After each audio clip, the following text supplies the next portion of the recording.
Bienvenue sur Oxitude, c'est Nico, ça faisait longtemps qu'on s'était pas parlé. Et ce que vous allez entendre tout de suite, c'est le Zoom H4 Essential. Charge des piles élevée. Attente d'enregistrement. Et bien maintenant, générique.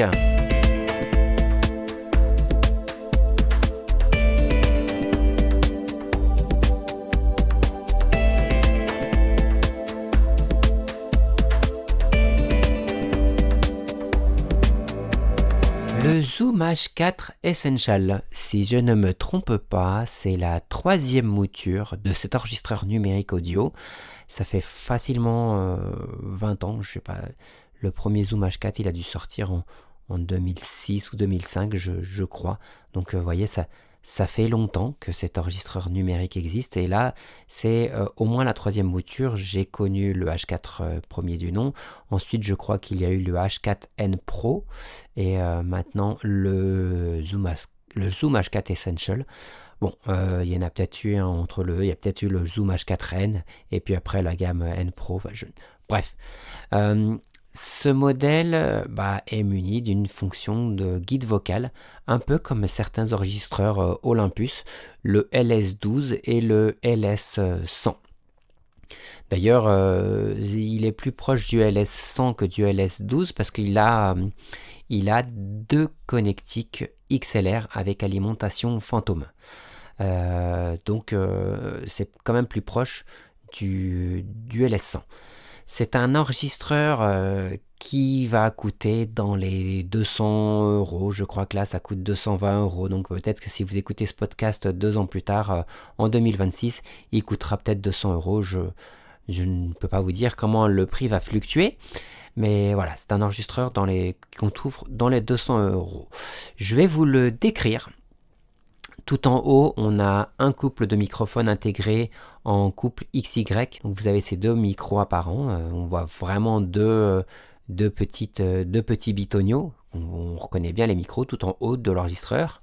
Ensuite, si on le met à plat, eh bien sur la face avant, nous avons un certain nombre de boutons. Les boutons qui vont vous intéresser le plus, ça va être un pavé de 5 touches. Sur les deux côtés, vous aurez deux petits boutons ronds à gauche et à droite. Si on part de la gauche, le bouton stop. En face pile poil, ça sera le bouton play.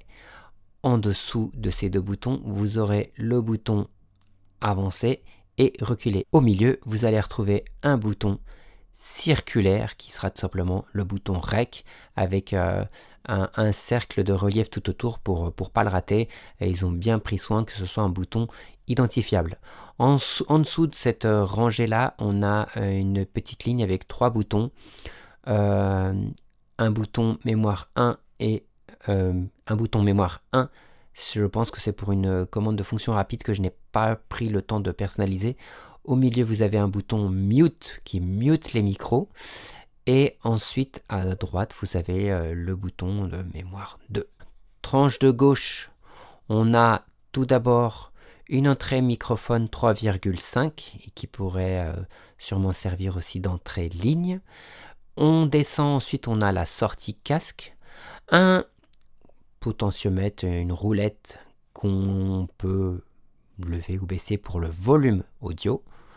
On a ensuite la trappe pour glisser la carte SD qu'on ouvre avec légèrement avec l'ongle. Là je viens de le faire.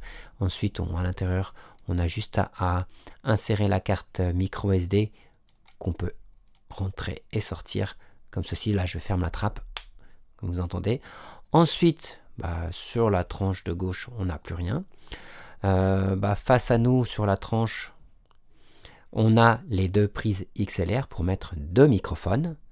Et ensuite sur la droite on a une roulette qui est en fait les flèches haut et bas pour naviguer dans les menus. Une touche en dessous, juste en dessous de cette roulette qui est la touche pour valider. On a un peu plus, si on continue à remonter vers le haut sur la tranche de droite, on est toujours sur la tranche de droite, j'espère que je ne vous perds pas. On a le port USB-C. Ensuite, vous allez sortir comme une espèce de caoutchouc. Vous pouvez l'enlever. C'est pour y mettre un adaptateur Bluetooth. Et enfin, un bouton qu'on peut pousser qui permet d'allumer l'enregistreur. Voilà pour la description.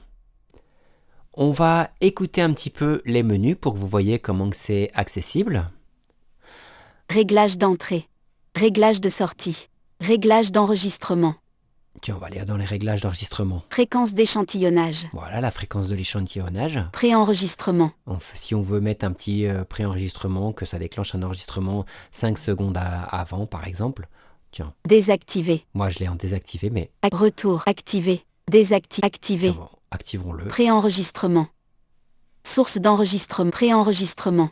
On peut Activer. pas- Retour. Activer. Bon, Désactiver. bah, je le désactive. Hop, Préenregistrement. avec la roulette, Fréquence d'échantillon. je Préenregistrement. peux monter ou descendre. Source d'enregistrement. Source d'enregistrement, tiens, on va rentrer dedans. Post-mixeur. Post-mixeur, Retour. Post-mixeur. Retour. Pré-mixeur. Post-mixeur. Retour. voilà, on a fait le tour du menu. Alors, la petite roulette, elle est crantée pour naviguer dans les menus, mais des fois, si vous y allez un petit peu fort, bah là, regardez. Pré-mixeur. Je Retour. reviens, voilà, sur retour, et je vais appuyer un peu fort. Vous Post-mixeur. voyez, j'ai passé, Retour. voilà, là, je suis sur retour, donc j'appuie sur le bouton qui est juste en dessous de la roulette pour valider mon choix. Source d'enregistrement. Tonalité de début d'enregistrement. Métadonnées. Retour. Charge des piles moyennes. Attente d'enregistrement. Je vous explique ce que c'est que l'enregistrement mixé ou post-mixé. Comme je vous disais, il y a des micros intégrés sur le Zoom. Il y a un couple de micros stéréo en couple XY qui, je pense que ça fait une captation assez serrée. Ça vous permet donc d'enregistrer avec ces micros-là, mais vous pouvez également y mettre des micros XLR. Je vous fais un exemple, hein. Si vous voulez faire un son quadriphonique, il vous suffit de faire un enregistrement avec les micros intégrés du Zoom, et puis vous pouvez rajouter deux autres micros que vous mettez de l'autre côté de la pièce, en carré par exemple, et donc vous avez un avant et un arrière, si le cœur vous en dit. Vous pouvez aussi enregistrer plusieurs musiciens. Alors, par exemple, je me suis amusé à prendre, moi j'ai une petite batterie de percussion à base de cajon, donc j'ai pris un microphone que j'ai mis à l'intérieur du cajon qui me sert de grosse caisse, et ensuite j'ai utilisé les microphones intégrés au Zoom pour faire la prise de son à l'extérieur. Donc comme ça on a un micro pour le grave et les microphones au niveau de l'extérieur. Bah tiens, je vais vous faire un petit extrait, comme ça vous allez pouvoir voir comment que ça rend. Vous allez voir que quand je diffuse l'enregistrement, je vais m'amuser à couper chaque fichier à un moment donné pour que vous voyez la différence d'enregistrement. Tous les micros sont en route.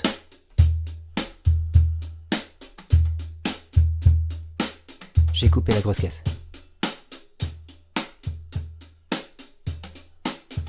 Elle est revenue. Juste grosse caisse. Tout est en route.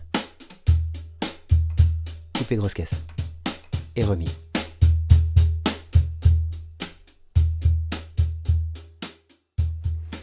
Par rapport à un Olympus LS100, on peut faire quand même un peu plus de choses. Oui, mais je trouve que par rapport à un Olympus LS100, les préamplis sont un petit peu moins bons.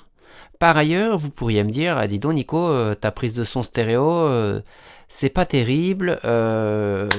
C'est pas terrible. La stéréo, oui, effectivement. Là, on est dans un environnement assez serré. Donc, pour faire du gauche-droite, le charlet était à gauche, mais on s'en rend pas bien compte parce que vraiment la panoramique est très très étroite.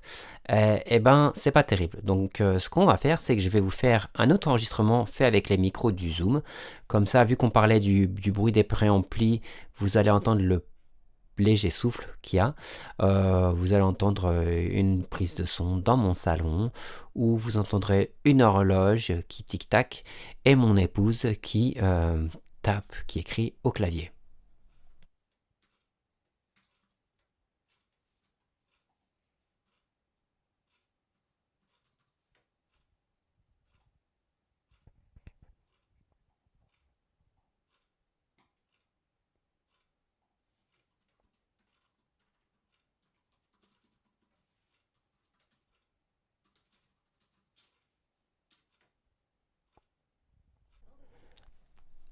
sachez quand même que quand vous aurez votre zoom, vous aurez besoin d'une personne voyante pour faire les réglages d'accessibilité. Je vais vous montrer où ça se fait, comme ça la personne voyante. Réglage de sortie. Réglage d'enregistrement. Carte SD. USB. Réglage du système. Voilà, on va dans réglage du système. Langue. Voilà, langue. Date et heure. Luminosité d'écran. Alimentation. Bluetooth. Accessibilité. Son du guide. Volume. Version. Voilà. Volume. Son du On va guide. dans son du guide. Français et bip. Bip seul. Retour. Désactivé. Voilà. Retour. J'ai oublié de vous dire, mais si vous voulez revenir à l'écran principal, vous pouvez le faire aussi avec la touche stop qui est tout en haut, enfin qui est sur le pavé des 4 touches à gauche. Charge des piles moyennes. Voilà. Attente d'enregistrement. Pour activer ce guide vocal, je vous disais, il vous faudra une personne voyante. Moi, le Zoom, je l'ai acheté sur un site allemand, donc au début, il a parlé que anglais. Il a parlé qu'en anglais. J'ai téléchargé sur le site de Zoom France un petit fichier pour le mettre en français que j'ai collé dans la... Il faut copier-coller ce fichier dans mes cartes SD. Je vais essayer de vous le mettre sur l'article pour que vous puissiez le télécharger vous également. Et je pense que ensuite vous pourrez mettre votre Zoom en français et vous pourrez en plus en profiter. Bon, maintenant on passe à la conclusion. Est-ce que je le recommande ce Zoom? Mais bien sûr que oui, je le recommande. Il conviendra au plus grand nombre. Moi, je ne le garderai pas parce que j'ai déjà un Zoom F3 et qu'il me donne totalement satisfaction et que je pense que par rapport à mes besoins spécifiques, je préférerais attendre qu'un Zoom F3 un jour sorte en Essential. Bon, c'est pas pour tout de suite, hein. À mon avis, il y en a pour un certain nombre d'années qui refassent toute la gamme, mais moi, en l'occurrence, je suis déjà équipé. Donc, ceux qui sont équipés et qui sont bien avec leur matériel d'enregistrement, eh bien, peut-être pas forcément besoin de changer. Si vous avez les moyens, faites-vous plaisir, bien évidemment. Mais je ne pousse pas du tout à la surconsommation. Et si votre enregistreur fétiche que vous avez depuis X années rend l'âme, eh ben là, il ne faut pas hésiter. Il faut pas hésiter. Prenez le Zoom H4 Essential.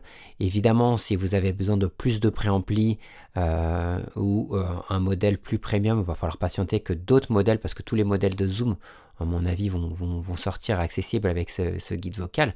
Il faut patienter. Pour ma part, je vais vous quitter. Je vous souhaite une très bonne après-midi, journée, soirée, en fonction du moment où vous écoutez ce podcast. Et je vous dis à bientôt pour d'autres podcasts sur Oxitude. Salut!